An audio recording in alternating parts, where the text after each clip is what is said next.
नमस्कार साथियों, स्वागत करता हूं आपका हमारे YouTube चैनल में।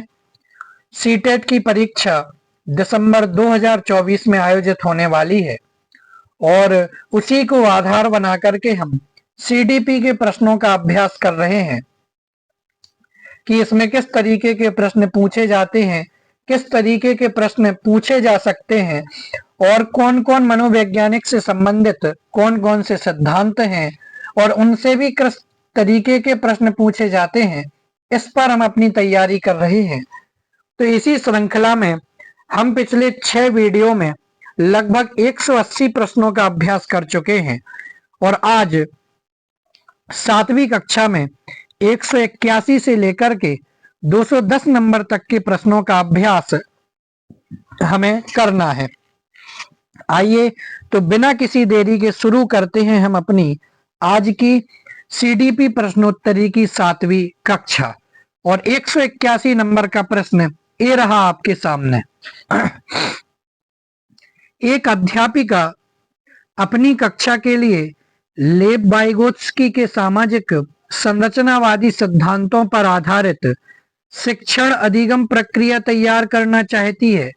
उसे निम्न में से किसके प्रयोग से बचना चाहिए? क्या फिर से, एक अध्यापिका अपनी कक्षा के लिए लेव वाइगोत्स्की के सामाजिक संरचनावादी सिद्धांतों को आधार बना करके शिक्षण अधिगम प्रक्रिया तैयार करना चाहती है। उसे किसके प्रयोग से बचना चाहिए? ऑप्शन ए, विद्यार्थियों के अधिगम प्रयासों का गहन अवलोकन करना। ऑप्शन बी, सामाजिक संदर्भों पर आधारित शिक्षण अधिगम की अभिकल्पना करना। ऑप्शन सी, अधिगम के आकलन के लिए मानकीकृत परीक्षाओं का उपयोग करना। और ऑप्शन डी, आवश्यकता के अनुसार पाठ का प्रयोग करना। बोलिए कौन सा? तो ऑप्शन नंबर सी सही हो जाएगा कि अधिगम के आकलन के लिए मानकीकृत परीक्षाओं का उपयोग करना। तो ऑप्शन सी आपका एकदम सही हो जाएगा। 182 नंबर का प्रश्न, निम्नलिखित में से कौन सा चरण लॉरेंस कोइलर वर्ग के द्वारा दिए गए नैतिक विकास के सिद्धांत में शामिल नहीं है? तो कौन सा चरण है इनमें से? ऑप्शन ए, उत्तर पारंपरिक चरण। वी, पारंपरिक चरण। सी, अपारंपरिक चरण। या फिर डी, पूर्व पारंपरिक चरण। बोलिए। तो ऑप्शन सी, अपारंपरिक चरण लॉरेंस कोइलर वर्ग द्वारा दिए गए नैतिक विकास के सिद्धांतों में शामिल नहीं है। अब देखिए, इस तरीके का प्रश्न पूछा गया तो लॉरेंस कोइलर वर्ग ने जितने भी चरण बताए हैं नैतिक विकास के सिद्धांत के, तो उन चरणों के नाम जब आपको याद होंगे तब आप इसका उत्तर दे सकते हैं, अन्यथा नहीं। इसलिए आप इन चीजों को भी याद रखेंगे। तो ऑप्शन सी हमारा सही हो जाएगा। 183 नंबर का प्रश्न, लेव वाइगोत्स्की ने अपने सामाजिक संरचनावाद सिद्धांत में निम्न में से किसे विद्यार्थियों में अधिगम को सुसाध्य करने हेतु उपयुक्त बताया है? सुसाध्य माने सरल, सीखने को सरल करने हेतु या आसानी से बच्चे सीख सकें, तो किसको उपयुक्त बताया है? नीचे कौन सा सही विकल्प है? आइए देखते हैं। ऑप्शन ए, सांस्कृतिक उपकरणों का हस्तक्षेप। ऑप्शन बी, रटकर याद करने पर बल। या सी, गैर संदर्भित पाठ्यक्रम। या डी, सहकर्मी सहयोगिता। बोलिए। तो ऑप्शन डी, सहकर्मी सहयोगिता एकदम सही हो जाएगा, क्योंकि रट करके बच्चे आसानी से नहीं सीखते हैं। जो आपके पाठ्यक्रम से संदर्भ नहीं रखता है, संबंधित नहीं है, उससे भी बच्चे ज्यादा नहीं सीखते हैं। आपका ऑप्शन डी सही हो जाएगा, सहकर्मी सहयोगिता। 184 नंबर का प्रश्न, रुचि को 3 पेंसिलें दिखाई जाती हैं। वह देखती है कि पेंसिल क पेंसिल ख से बड़ी है और पेंसिल ख पेंसिल ग से बड़ी है। जब रुचि यह निष्कर्ष निकालती है कि क ग से बड़ी है, तो वह जीन पियाजे के किस संज्ञानात्मक विकास की विशेषता को दर्शाती है? क्या फिर से एक बार प्रश्न पढ़ते हैं। रुचि को 3 पेंसिलें दिखाई जाती हैं। वो क्या देखती है कि जो क नंबर की पेंसिल है वह ख से बड़ी है और जो ख पेंसिल है वह ग से बड़ी है।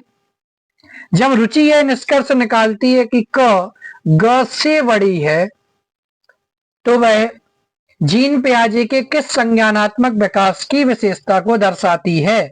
ऑप्शन ए सकर्मक अनुमान, बी संरक्षण या परिकल्पना आधारित निगमनात्मक तर्क या डी क्रमबद्धता। बोलिए। तो ऑप्शन ए सही हो जाएगा कि वह संज्ञानात्मक विकास के सकर्मक अनुमान को दर्शाती है। 185 नंबर का प्रश्न। जीन पियाजे के संज्ञानात्मक विकास के सिद्धांत के अनुसार मूर्त संक्रियात्मक चरण में बालक निम्न में से क्या कर पाने के योग्य होता है? ऑप्शन ए प्रतिवर्तन, बी अमूर्त चिंतन, सी प्रतिज्ञप्ति चिंतन या फिर डी परिकल्पना आधारित निगमनात्मक तार्किक चिंतन। बोलिए। तो मूर्ख संक्रियात्मक चरण में बालक प्रतिवर्धन कर पाने के योग्य हो जाता है। अगला प्रश्न 186 नंबर का। किस स्तर पर बच्चों में अपने आसपास की दुनिया के बारे में एक जीववादी दृष्टिकोण होता है? क्या वे मानते हैं कि पेड़ पौधों और चलते हुए बादलों एवं लुढ़कते पत्थरों की समस्याएं और इरादे हो सकते हैं? बोलिए। ऑप्शन ए अमूर्त संक्रियात्मक अवस्था में, बी मूर्त संक्रियात्मक अवस्था में या सी पूर्व संक्रियात्मक अवस्था में या संवेदी चालक अवस्था में। तो ऑप्शन सी आपका एकदम सही हो जाएगा कि पूर्व संक्रियात्मक अवस्था में बच्चे पूरी दुनिया के बारे में एक जीववादी दृष्टिकोण को रखा करते हैं। 187 नंबर का प्रश्न। किसके सिद्धांत में जो भाषा है वह बच्चों के संज्ञानात्मक विकास में महत्वपूर्ण भूमिका निभाती है? तो भाषा बच्चों के संज्ञानात्मक विकास के लिए महत्वपूर्ण है, यह किसके सिद्धांत के अनुसार है? ऑप्शन ए जीन पियाजे, B Lev Vygotsky, C Howard Gardner या डी लॉरेंस कोहलरबर्ग। तो बी लेव वाइगोत्स्की के हिसाब से जो भाषा है वह बच्चों के संज्ञानात्मक विकास में महत्वपूर्ण भूमिका निभाती है। 188 नंबर का प्रश्न। निम्नलिखित में से कौन सा सही सुमेलित युग्म है? ऑप्शन ए सजा और आज्ञाकारिता अभिविन्यास कानून तय नहीं है अपितु समाज की भलाई के लिए बदला जा सकता है। ऑप्शन बी कानून और व्यवस्था अभिविन्यास मानव अधिकारों के मूल्य के आधार पर नैतिक सिद्धांतों को स्वयं चुना जाता है। या ऑप्शन सी अच्छा लड़का अच्छी लड़की अभिविन्यास दूसरों के साथ भला बनकर अनुमोदन अर्जित करता है। या डी सामाजिक अनुबंध अभिविन्यास किसी क्रिया के भौतिक परिणाम यह निर्धारित करते हैं कि यह अच्छा है या बुरा। तो ऑप्शन सी अच्छा लड़का अच्छी लड़की अभिविन्यास दूसरों के साथ भला बनकर अनुमोदन अर्जित करता है। 189 नंबर का प्रश्न। पियाजे द्वारा अधिगम को सुगम बनाने के लिए निम्नलिखित में से कौन सा कारक महत्वपूर्ण माने जाते हैं? बोलिए। अधिगम को सुगम बनाने के लिए कौन से कारक महत्वपूर्ण हैं पियाजे के हिसाब से? ऑप्शन ए शिक्षक की गतिशीलता, ऑप्शन बी विविध सामग्रियों का प्रावधान, ऑप्शन सी मध्य स्तरीय नवीन अनुभव प्रदान करना या डी सकारात्मक और नकारात्मक पुनर्बलन सुनिश्चित करना। बोलिए। कूट दिए गए इसमें कि कौन कौन से सही हो सकते हैं। तो ऑप्शन ए में ए सी और डी सही, ऑप्शन बी ए और D, option C A B C और डी या द ए बी और सी। तो ऑप्शन द सही हो जाएगा ए बी और सी। क्यों? क्योंकि शिक्षक की गतिशीलता, शिक्षक का गतिशील होना भी जरूरी है। अधिगम के लिए विविध सामग्रियों का प्रावधान होना भी जरूरी है। मध्य स्तरीय नवीन अनुभव भी प्रदान करना जरूरी है और अभी इस पर बल नहीं दिया जाता है, सकारात्मक और नकारात्मक पुनर्वलन सुनिश्चित करना, इस पर बल नहीं दिया जाता। 190 नंबर का प्रश्न है, वाइगोत्स्की के अनुसार बच्चे किस प्रकार सीखते हैं? वाइगोत्स्की के अनुसार बच्चे किस प्रकार सीखते हैं? ऑप्शन ए, पुरस्कार के लिए प्रयास करके और दंड से बचकर। ऑप्शन बी, प्रतियोगिताओं के द्वारा। ऑप्शन सी, उद्दीपन प्रतिक्रिया से अनुबंधन करके। या डी, साथियों के साथ बातचीत करके। तो वाइगोत्स्की के अनुसार बच्चे साथियों के साथ बातचीत करके सीखा करते हैं। तो ऑप्शन डी आपका सही हो जाएगा। 191 नंबर का प्रश्न, लेव वाइगोत्स्की के विचार में भाषा संज्ञानात्मक विकास को सुगम बनाती है। एक कईयों बार ये क्वेश्चन किसी न किसी रूप में पूछा गया है, जैसे आप अपने दिमाग में छाप लीजिए कि लेव वाइगोत्स्की के विचार में क्या सही है। ऑप्शन ए, भाषा संज्ञानात्मक विकास को सुगम बनाती है। बी, संज्ञानात्मक विकास भाषा के विकास को निर्देशित करता है। या सी, संज्ञान भाषा से स्वतंत्र है। या डी, संज्ञानात्मक विकास भाषा के विकास से संबंधित नहीं है। तो ऑप्शन ए सही हो जाएगा कि जो भाषा है वह संज्ञानात्मक विकास को सुगम बनाती है।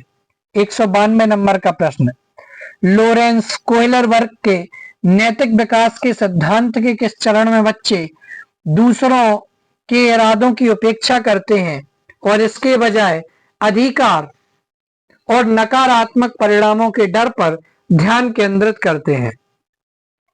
तो किसके हिसाब से? देखिए, दूसरों के इरादों की उपेक्षा करना और अधिकार और नकारात्मक परिणामों के डर पर ध्यान केंद्रित करना। तो ऑप्शन ए, कानून और व्यवस्था अभिविन्यास। ऑप्शन बी, अच्छा लड़का अच्छी लड़की अभिविन्यास। ऑप्शन सी, सजा और आज्ञाकारिता अभिविन्यास। या डी, सामाजिक अनुबंध अभिविन्यास।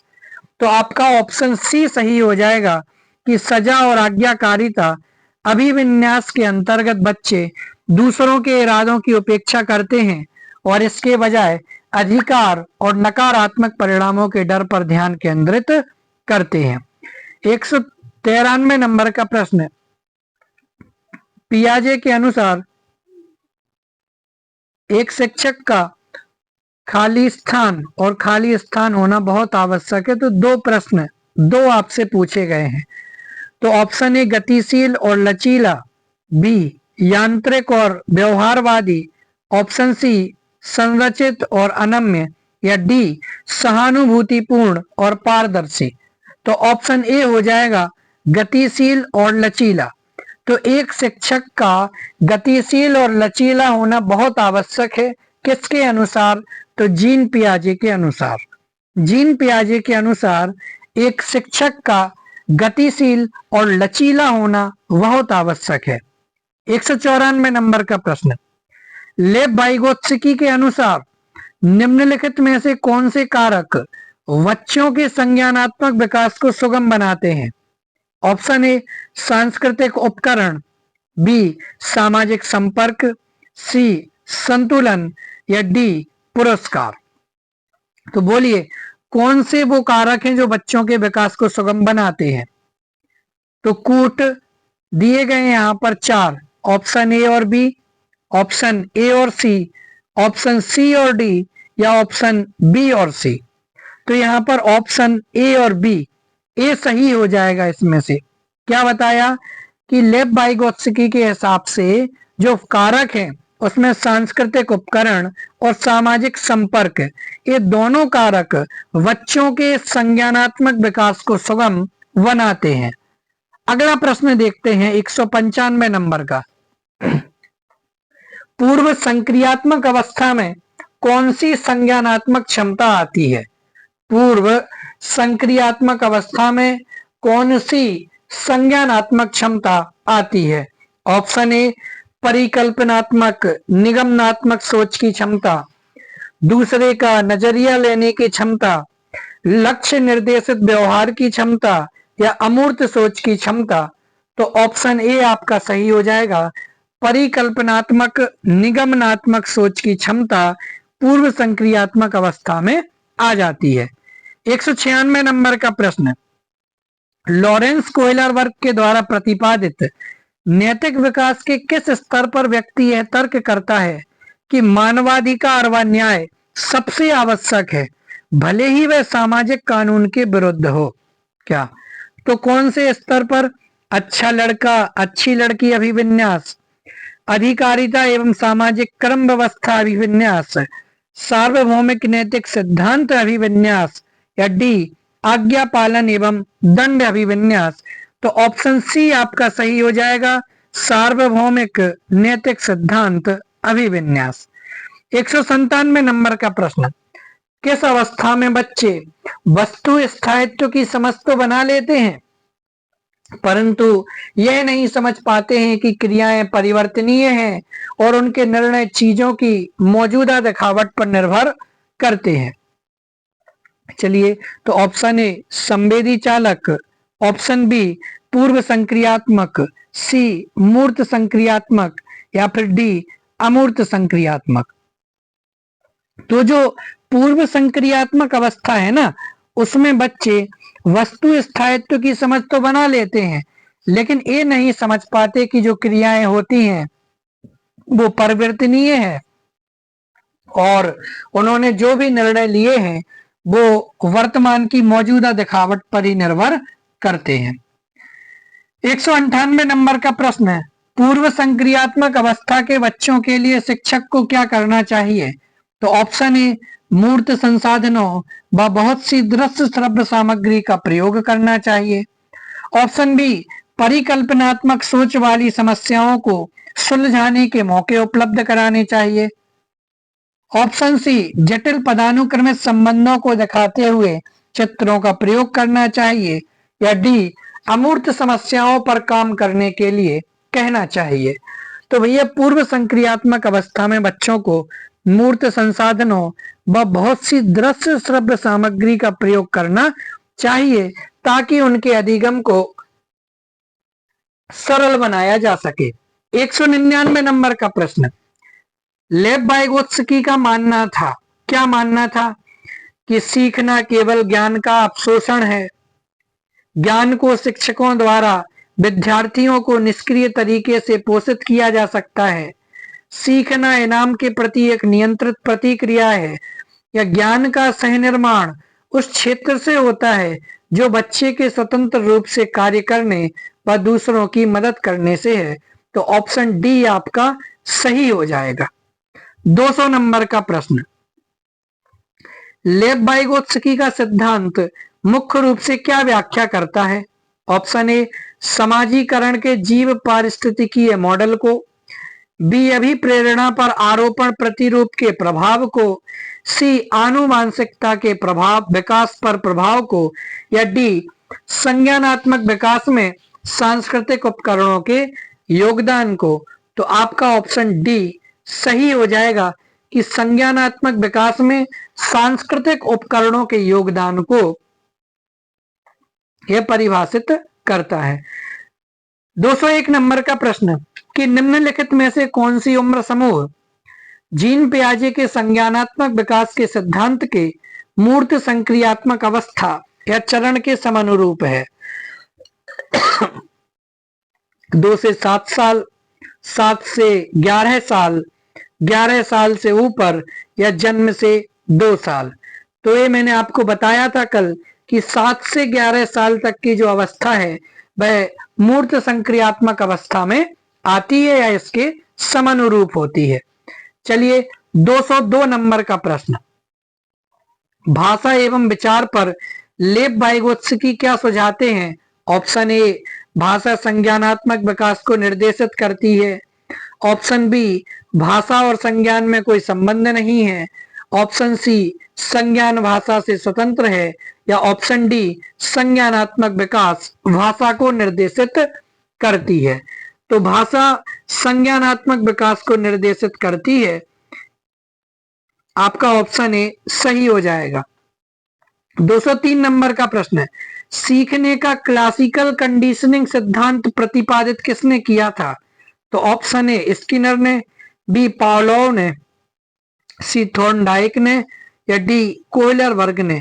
तो ऑप्शन बी जो पावलोव हैं उन्होंने क्लासिकल कंडीशनिंग सिद्धांत प्रतिपादित किया था। 204 नंबर का प्रश्न, निम्नलिखित में सृजनशीलता का प्रमुख तत्व क्या नहीं है? ए अनुमौलिकता, बी अनुशासन, सी धारा प्रवाहिता, या डी लचीलापन। तो सृजनशीलता में मौलिकता चाहिए, धारा प्रवाहिता चाहिए, लचीलापन चाहिए। हमसे पूछा है क्या नहीं, तो ऑप्शन बी अनुशासन। अनुशासन सृजनशीलता का प्रमुख तत्व नहीं है। 205 नंबर का प्रश्न, संकेत अधिगम के अंतर्गत निम्नलिखित सीखा जाता है। क्या सीखा जाता है? ए मनोविज्ञान, बी पारंपरिक अनुकूलन, सी वातावरण, या डी मनोदैहिक। तो ऑप्शन बी पारंपरिक अनुकूलन संकेत अधिगम के अंतर्गत सीखा जाता है।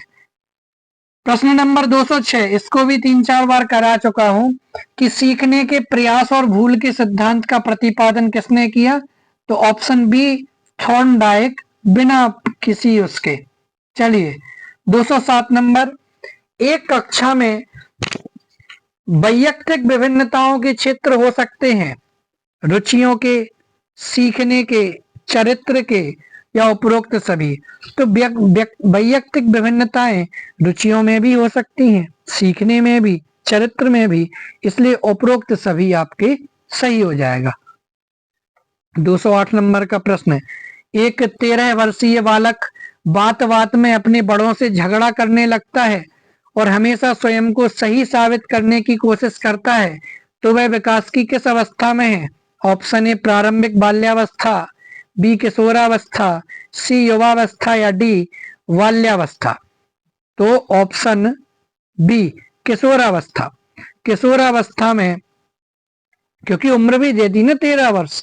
चलिए आगे बढ़ते हैं। 209 नंबर का प्रश्न, शिक्षा मनुष्य में अंतर्निहित क्षमता का परिपूर्णता में विकास करते हैं, ये कथन किसका है? Option A Swami Vivekananda, B Skinner, C Pestalozzi, या डी रविंद्रनाथ टैगोर। तो शिक्षा मनुष्य में अंतर्निहित क्षमता का परिपूर्णता में विकास करती है, यह कथन स्वामी विवेकानंद का है। प्रश्न नंबर 210, निम्न में से कौन सा विशिष्ट अधिगम विकलांगता का उदाहरण है? ऑप्शन ए मानसिक मंदता, बी डिसलेक्सिया, सी एटेंशन डेफिसिट हाइपर डिसऑर्डर, या ऑटिज्म। तो आपका ऑप्शन सी सही हो जाएगा कि एटेंशन डेफिसिट हाइपर डिसऑर्डर यह विशिष्ट अधिगम विकलांगता का उदाहरण है। आज हमने आगे के 30 प्रश्न 181 से लेकर के 210 इन 30 प्रश्नों के उत्तर देखे। चूंकि व्याख्या हमने नहीं की क्योंकि आज हमारे पास पर्याप्त समय नहीं था, लेकिन फिर भी इनमें से जो कुछ विशेष होगा वो मैं आपको धीरे धीरे आगे बताता रहूंगा। चलिए कल मिलते हैं फिर से एक नई कक्षा के साथ में। धन्यवाद। जय हिंद।